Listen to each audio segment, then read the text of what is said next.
Salut à toutes et à tous et bienvenue dans cette nouvelle vidéo. Comme promis, on continue nos tutos sur Kotlin. On va apprendre aujourd'hui à sauvegarder une valeur dans les chartes préférences, tout simplement, pour pouvoir afficher notre meilleur score. Mais là, c'est pour notre application, mais ça peut vous servir à sauvegarder plein de choses, hein, le nom de l'utilisateur, enfin des choses comme ça, dans votre application. Donc c'est quelque chose de très important et primordial dans votre application. Donc rappelez-vous, pour ceux qui ont manqué les épisodes précédents, n'oubliez pas, vous pouvez toujours aller les voir juste après, hein. Rappelez-vous, on a deux activités. La première vue qui permet de démarrer notre jeu, où ici on affiche justement notre dernier résultat et puis notre meilleur score. Et notre deuxième activité qui est un jeu de calcul mental, d'accord, ou bien où ici on doit faire un maximum de calculs. Ok, on continue. Ici on va créer une nouvelle classe, New Kotlin Class. On va l'appeler, moi j'aime bien l'appeler Local API. D'accord, donc ça permet de dire justement tout ce qui va être sauvegardé en local dans notre application. Et ici, moi j'ai déjà un raccourci qui s'appelle Local API que j'ai créé. D'ailleurs, je vais faire bientôt une vidéo pour montrer comment créer ce genre de raccourci. Ça va être plutôt sympa. Et ici, regardez comment ça fonctionne. On va récupérer un objet qui s'appelle chart préférence. Pour ça, on fait activity.getPréférence. Et puis là, à l'intérieur, on met un contexte qui est privé. Pourquoi? Pour que personne, aucune autre application puisse aller récupérer nos préférences, parce que c'est à nous, d'accord? On n'est pas prêteur. Pour bien voir ici, c'est bien un objet qui s'appelle shard préférence, qui s'écrit exactement comme ça. Comment ça fonctionne les shard préférences? Imaginez un fichier, d'accord, bien rangé, d'accord, dans lequel j'écris des valeurs. Et à l'intérieur, ça va me dire, voilà, tu as écrit cette valeur, c'est un float, c'est un string, c'est un int, voilà. Et pour le récupérer, tu dois passer cette clé-là. Pour enregistrer quelque chose à l'intérieur de ce chart préférence, on fait chartPréférence.edit.putString si je veux insérer un string. Si je veux insérer un int, ça sera putInt, etc., etc. Regardez, ici, j'ai putBoolean, float, int, donc tous les types primaires. Ici, maintenant, pour le récupérer, on fait chartPréférence.getString en passant la clé, justement, qu'on a mis ici pour pouvoir récupérer la valeur. Ça fonctionne un petit peu comme les intents, si vous avez vu l'épisode précédent. On va faire une méthode qui fait fun, saveBestScore. Et ici, on va mettre un entier, d'accord, qui va être un score de .int. On va récupérer d'abord le getInt. Ici, on va l'appeler best_score, ok. Ici, c'est bestScore. Donc là, on est en train de créer justement un tag, comme pour les intents, hein. On crée un tag pour pouvoir le récupérer juste après facilement. Et là, le default value, on va mettre 0, d'accord. C'est-à-dire que si jamais on n'a jamais renseigné de best score dans mes charts préférences, et ben ça me retournera 0. Ok, et bien ici, je récupère cette valeur-là, best score, on va l'appeler. Et puis ici, on fait si le nouveau score est supérieur à best score, et bien dans ce cas-là, on va récupérer cette ligne-là cette fois-ci, et on va l'écraser. On va dire que le best score maintenant, put int, le best score va être égal maintenant à score.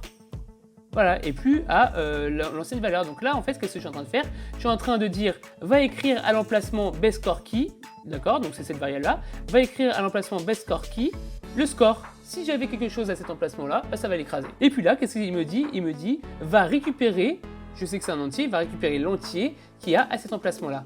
Faites attention bien entendu au type. Là j'ai dit que c'était un entier. Si j'avais mis un getString, ça va cracher parce qu'à l'intérieur il y a un entier. D'accord? Donc c'est à vous de savoir qu'est-ce qu'il y a à l'intérieur de cet emplacement-là. Donc à l'intérieur de mon emplacement best score, j'ai un entier. Là je le récupère, là je l'écrase ou je renseigne si jamais il n'y avait rien dedans. D'accord? Je crée du coup l'emplacement si jamais il n'y avait rien. Ok, donc là ça va pas être un save score, ça va être un update score, best score, d'accord? Qui va gérer tout seul. Et puis ici, je vais vouloir récupérer maintenant mon best score. Donc get best score, bah, ça va être égal à ça en fait. Hein. Ça va être égal tout simplement à ça. D'ailleurs ici, je peux très bien ne pas appeler ça, mais appeler get best score, qui va me retourner du coup ce qui est ici. D'accord? Ok, donc là je récupère ce qu'il y a dans l'emplacement best score key. Voilà, j'y arrive. Donc maintenant tout ça j'en ai pas besoin. Hein. Donc là on a sauvegardé notre best score. On va aussi pouvoir sauvegarder l'attest score. Ici on fait save, allez soyons fous, l'attest score, ok, avec un score.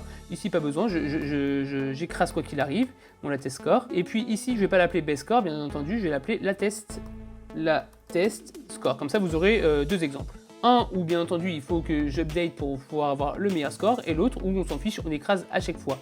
Get l'attest score, et puis ici c'est l'attest score.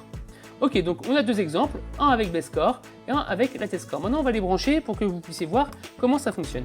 Rappelez-vous, dans notre main activity, juste là, on récupère déjà le score dans le onActivityResult. Et ben on va mettre toute notre logique ici. Très bien. Donc pour faire ça, juste là, private, letInit var, on va mettre local API, d'accord.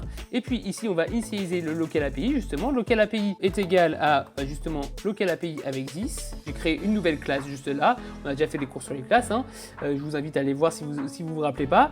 On a créé une nouvelle classe qui prend une activité qui va créer directement mon chart de préférence. Maintenant que j'ai mon local API juste là, ce qu'on va faire, c'est qu'on va aller dans un activity result, juste ici, d'accord. On va prendre le résultat, et result, il est juste là, ok. On va faire local API, point update best score, et puis là, je vais lui filer le result. Ça va updater automatiquement mon best score, et puis là, local API, point save latest score, et puis là, je sauvegarde mon latest score. Et puis, rappelez-vous, j'ai mon main best score, qui va cette fois-ci être égal à text est égal à local API, et puis là je vais récupérer justement la valeur de get best score pour toString, bien entendu, parce que c'est un entier et il faut des chaînes de caractères dans mes textes. Du coup là, on a sauvegardé nos deux valeurs et on les a renseignées au bon endroit. Maintenant, ce qui va nous manquer là, c'est au démarrage de l'application, et ben j'ai envie de mettre mon best score et mon latest score. Donc mon best score, bah, tout simplement, je vais récupérer la même ligne que là, d'accord.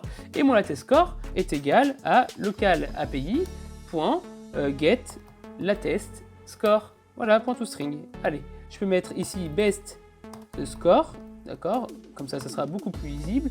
Et puis ici est égal à $accolade, parce qu'on est dans une chaîne de caractères et en Kotlin on peut faire ça, on a le droit, donc on va le faire. Là il me le met en warning parce qu'il faudrait que je l'extrais, hein. Bien entendu il faudrait que je l'extrais. Voilà, et puis là c'est la test score, bien entendu, la test score.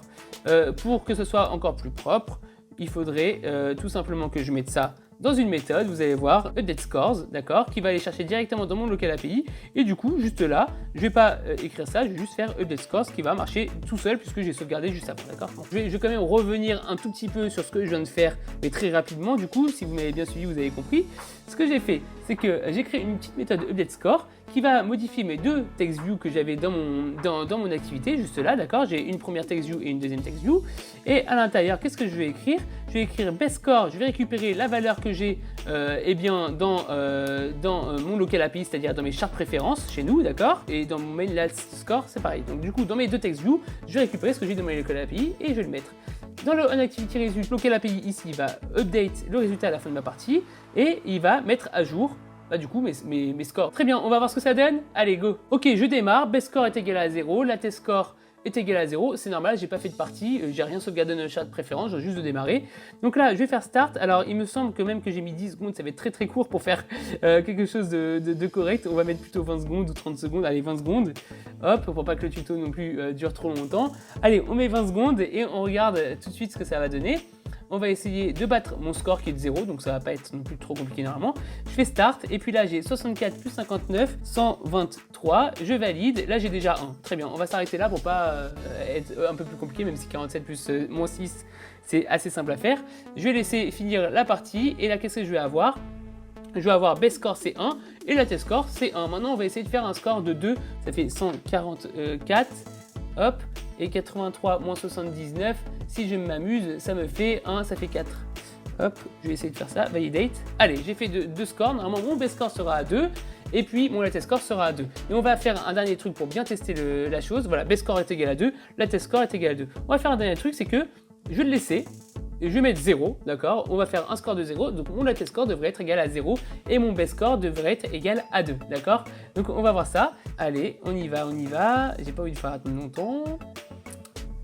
Allez, best score est égal à 2 et la test score est égal à 0. Maintenant, je vous ai appris à sauvegarder des valeurs dans des charts de préférence, donc dans un petit fichier qui est consistant et qui fait que quand vous allez redémarrer votre application, d'ailleurs on peut le faire, hein, quand vous allez redémarrer votre application qui est juste là, My Application, vous allez toujours avoir best score est égal à 2 puisque j'ai sauvegardé justement la valeur. J'espère que ce petit tuto vous a plu. N'hésitez pas à mettre un pouce bleu, à vous abonner à la chaîne et à activer la cloche pour manquer aucun des prochains tutos. Dans le prochain épisode, ce qu'on va faire, c'est qu'on va essayer de rendre l'application un peu plus sexy. Pourquoi ? Parce que dans 2 épisodes, je vais vous montrer comment mettre votre application sur le store. Donc cette application-là, on la mettra sur le store et vous pourrez aller la télécharger. Comme ça clôturera la saison 1 de tous mes tutos. Allez, je vous dis à la prochaine. Ciao, ciao!